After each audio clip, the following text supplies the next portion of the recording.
Kembali dalam Tech Conference 2021 dengan tema Future 5G, Global Connectivity, Cloud Computing, and Internet of Things. Dan kita akan lanjutkan kembali lagi sesi tanya jawab tentunya bersama dengan Pak Riki. Kita lihat Pak Riki dengan beberapa tadi pemaparan Anda dan jawaban Anda juga di segmen sebelumnya. Saya penasaran dengan Ultra Voucher Gift Card. Seperti apa sih keunggulan dan seperti apa gitu para customer bisa memanfaatkan ini? Ya. Jadi memang harus diakui kan memang sekarang sudah eranya digital. Tapi ada juga memang yang masih menggunakan voucher fisik.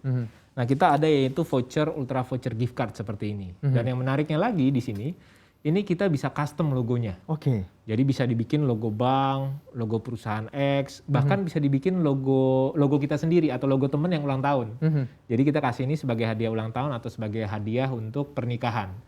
Nah yang menariknya di sini, ketika di sini misalnya vouchernya 100.000, ketika kita kasih ke nasabah, ke customer kita, atau ke partner distributor ataupun ke saudara, ini bisa berharga dengan mendapatkan produk lebih dari 100.000.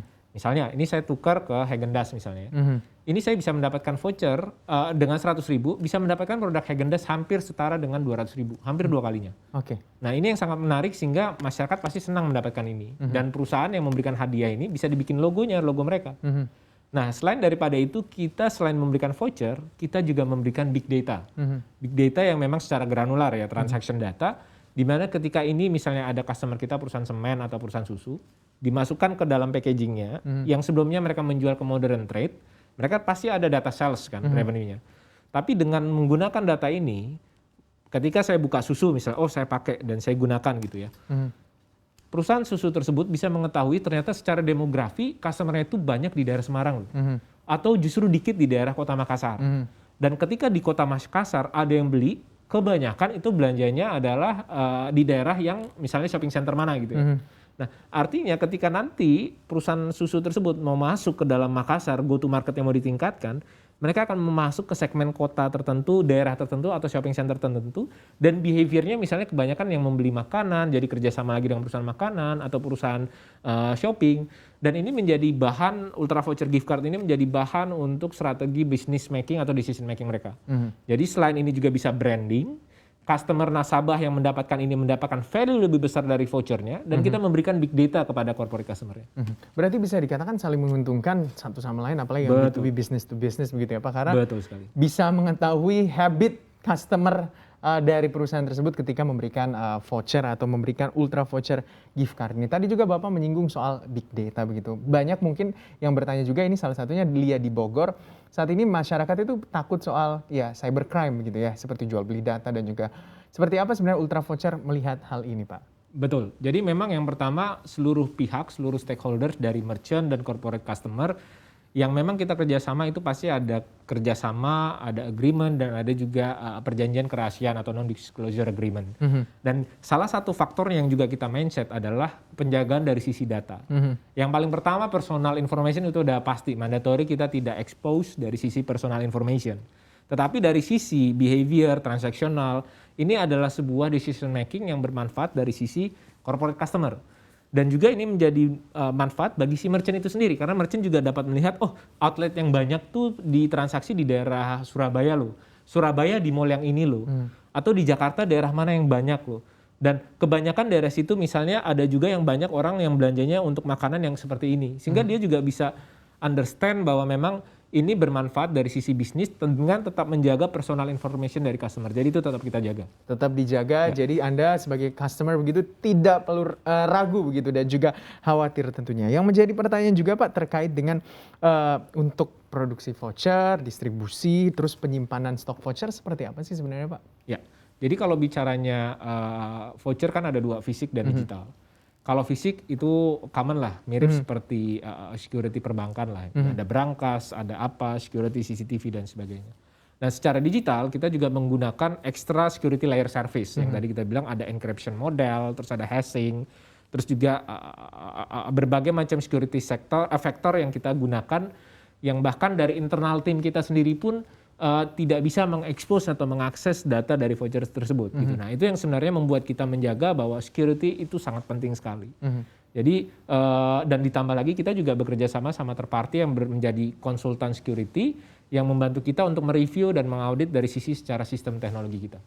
Oke, itu jadi nggak perlu khawatir, semuanya aman dan juga semuanya terkontrol. Saya menarik sebenarnya Pak terkait dengan yang Bapak pegang ini. Berarti bisa dikatakan ketika seseorang mau memberikan voucher gitu, entah voucher ulang tahun, bisa make by request berarti ya, dibuat sesuai dengan requestnya. Gambar dan muanya itu bisa di request berarti ya Pak? Betul. Oke, terkait dengan nominalnya juga seperti itu Pak. Betul. Ada minimal beli nggak sih sebenarnya Pak ketika memesan voucher yang Bapak pegang ini? Sebenarnya ada, tapi again kita juga kan sangat terbuka untuk berbagai macam quantity lah. Karena ujung-ujungnya dengan quantity yang sedikit, pasti outputnya adalah production cost-nya yang lebih besar. Karena kan kalau quantity-nya besar, kita bisa spread production cost-nya dari seluruh quantity gitu ya. Nah, menariknya di sini itu sangat benar sekali. Misalnya Mas Gibran tadi ulang tahun. Iya. Saya akan foto di sini, print foto Mas Gibran sehingga saya bisa berikan ke Mas Gibran. Oke. Atau Mas Gibran bahkan mungkin bisa memberikan ini kepada fans-fansnya Mas Gibran misalnya. Jadi ini sangat menarik. Jadi untuk personal branding dan juga untuk gift itu sangat bagus gitu. Jadi orang akan semakin kenal sama Mas Gibran karena oh saya dikasih hadiah oleh Mas Gibran gitu. Saya akan selalu ingat nih Mas Gibran yang baik. Nah, ini akan menjadi hal yang menarik karena bagi corporate dan juga bagi perorangan ini sangat bisa. Kita cetak foto ataupun quote juga bisa. Atau mungkin bagi artis-artis begitu ya yang mau dikenang terus oleh fansnya, ini bisa menjadi salah satu pilihan ya. Jadi kartunya setelah di-redeem begitu ditukarkan tetap bisa disimpan karena ada foto sang artis gitu ya Pak. Sekali. Ini sebuah ide yang begitu brilian tentunya. Tapi terkait juga dengan untuk outlet Pak. Seberapa banyak begitu Pak yang tersebar di seluruh Indonesia untuk Ultra Voucher? Saat ini kita sudah memiliki 40.000 outlet yang bekerja sama dengan brand-brand yang sudah ada saat ini 350 merchant.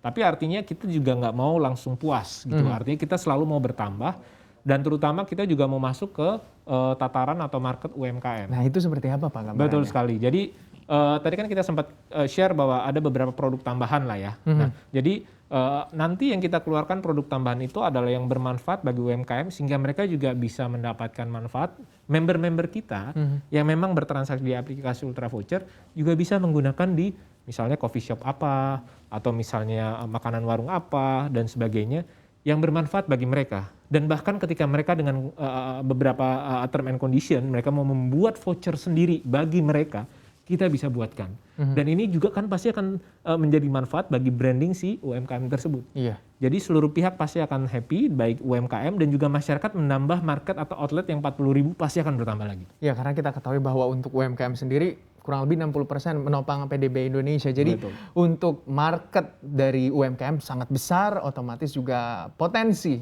untuk peluang mendapatkan income atau pendapatan juga bagi Ultra Voucher begitu besar juga terbuka. Selanjutnya ada pertanyaan dari Indra dari Bogor, untuk Ultra Voucher, pasca IPO ekspansi apa yang disiapkan selain menambah merchant? Apakah akan menambah sektor UMKM? Tadi juga sudah dijawab. Kalau misalnya ingin UMKM menggandeng Ultra Voucher, seperti apa mungkin Pak prosesnya juga? Baik, jadi memang kebetulan kan memang produk ini ya itu tadi karena kita ketika belum live setelah TBK kan kita tidak bisa terlalu mendisclose ya, maksudnya memang harus menunggu setelah live gitu ya. Tetapi yang jelas prosesnya nanti adalah kita akan membuat semudah mungkin. Baik ada pendaftaran lewat online, ada juga dari tim offline kita juga yang akan go to the market together juga ada. Dan juga ada melalui rekanan-rekanan atau partner-partner kita yang sudah bekerja sama. Nah ini yang sangat menarik sehingga nanti UMKM mendapatkan kemudahan baik lewat online atau bahkan melalui partner-partner kita yang sudah bekerja sama bisa menggunakan solusi UMKM kita. Bisa menggunakan solusi UMKM, bisa juga perseorangan kalau Anda berminat begitu dan juga tentunya bagi korporasi yang mau bisnis to bisnis juga bisa menggandeng Ultra Voucher. Ketika kita melihat tentunya sampai dengan saat ini dengan sudah bekerja sama dengan berbagai macam merchant yang sangat luas dan juga seleksi merchant yang begitu ketat. Sebenarnya Pak, ada target nggak sih di 2021 ini untuk merchant dari Ultra Voucher akan bertambah seperti apa? Ya, jadi memang tadi kan kita sudah bilang saat ini 300 merchant, tapi kita punya target sampai akhir tahun ini 400 merchant tambahan. Artinya kan jumlah outletnya juga bertambah kan. Nah dengan menambahnya merchant ini harapannya makin banyak user yang mendapatkan kemudahan menggunakan voucher-voucher kita dan produk kita. Betul. Dan itu menjadi salah satu entry point karena sisa kuarter keempat ini kita menggunakan momentum untuk masuk go to the UMKM sektor. Jadi ketika ada kemudahan itu di tahun 2021 di Q4 kita bisa menambahkan value added bagi masyarakat Dan 2022 pasti juga akan semakin berkembang karena kan semakin banyak UMKM yang juga mau berpartisipasi. Ketika kita melihat juga untuk fundamental dari Ultra Voucher ini sangat baik dan tumbuh positif dari sisi sales, lalu aset, liabilitas, dan bisa dikatakan operating profitnya juga tumbuh bagus begitu, net profitnya juga tumbuh baik. Dan Ultra Voucher juga tadi saya lihat di presentasi Bapak tentunya akan membagikan dividen 20% begitu ya Pak. Sekali. Terakhir mungkin Pak, seperti apa Anda meyakinkan bahwa ya memang Ultra Voucher akan menjadi nomor 1 untuk di sektornya sendiri? Oke, jadi kita pertama sekali lagi terima kasih kepada seluruh masyarakat dan seluruh pemangku kepentingan dan seluruh shareholder kita. Ultra Voucher pasti akan selalu berkembang lagi ke depannya, memberikan manfaat produk yang terbaik bagi masyarakat. Sehingga ini akan pastinya akan meningkatkan dari sisi bisnis Ultra Voucher dan juga bagi si customer tersebut lagi karena menambah merchant, produk, dan lainnya. Dan ketika bertambahnya user, perusahaan juga semakin baik, pembukuan kita juga pasti akan semakin baik lagi, menambah merchant dan sebagainya. Sehingga kita confident bahwa tahun ini dan ke depannya kita akan tetap menjaga bahwa kita akan menjadi profit company, perusahaan digital profit company, dan kita akan masuk ke dalam perusahaan digital profit company, dan ke depannya juga memberikan solusi-solusi yang bermanfaat dan penambahan market.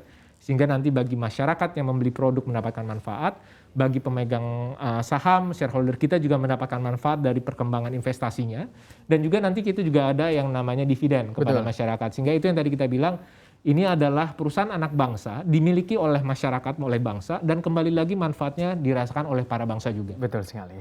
Nah itu tentunya semoga apa yang menjadi target dan juga target-target yang ditargetkan oleh Ultra Voucher bisa tercapai. Semoga tentunya semuanya dapat berjalan dengan baik dan yang tadi Bapak juga harapkan bisa tercapai. Terima kasih tentunya Bapak Ricky Boyhap Permata sudah bergabung bersama kami. Sehat selalu, sukses juga untuk Ultra Voucher tentunya. Selanjutnya saya akan sampaikan pengumuman hadiah begitu ya untuk bagi para Anda yang sudah bertanya tadi dari Ultra Voucher, yakni para penonton yang aktif bertanya dan juga menyaksikan gelaran Tech Conference khususnya di hari ini atau hari ketiga. Pemenang e-voucher persembahan dari Ultra Voucher senilai Rp300.000 adalah ada Lia, ada Purwanto, Alfiani, Vika, Widya Stuti, dan juga Teresia Windy. Selamat untuk semua Anda, pastikan nomor ponsel Anda aktif karena akan dikontak oleh tim CNBC Indonesia tentunya ya. Dan selanjutnya masih untuk pemenang hari ini, pemenang e-voucher persembahan Ultra Voucher senilai Rp500.000 adalah, kita lihat sama-sama. Ada Juria, Yulia, Eka, dan juga Indra. Selamat tentunya kepada para pemenang, tentunya yang sudah mendapatkan hadiah.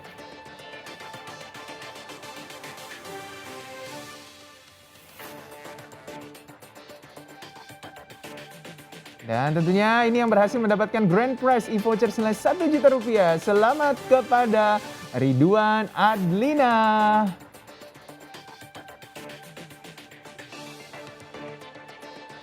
Selamat untuk para pemenang hadiah e-voucher dari Ultra Voucher tentunya di hari ini. Semoga semuanya bermanfaat dan juga tentunya berguna untuk Anda. Dan pengumuman pemenang dari Ultra Voucher tadi juga menjadi akhir seluruh rangkaian Tech Conference tahun 2021 ini.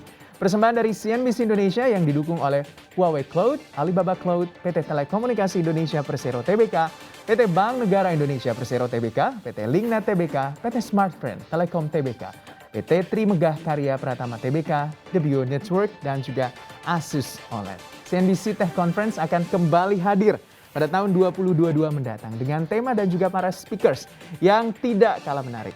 Terima kasih atas seluruh dukungannya. Saya Muhammad Gibran, mewakili seluruh kerabat kerja yang bertugas, pamit undur diri. CNBC Indonesia, Beyond Business. Untuk informasi lebih lengkap dan berita terkait, klik link deskripsi. Dan jangan lupa juga untuk download aplikasi CNBC Indonesia yang tersedia di Play Store dan juga App Store. Jangan lupa subscribe ya.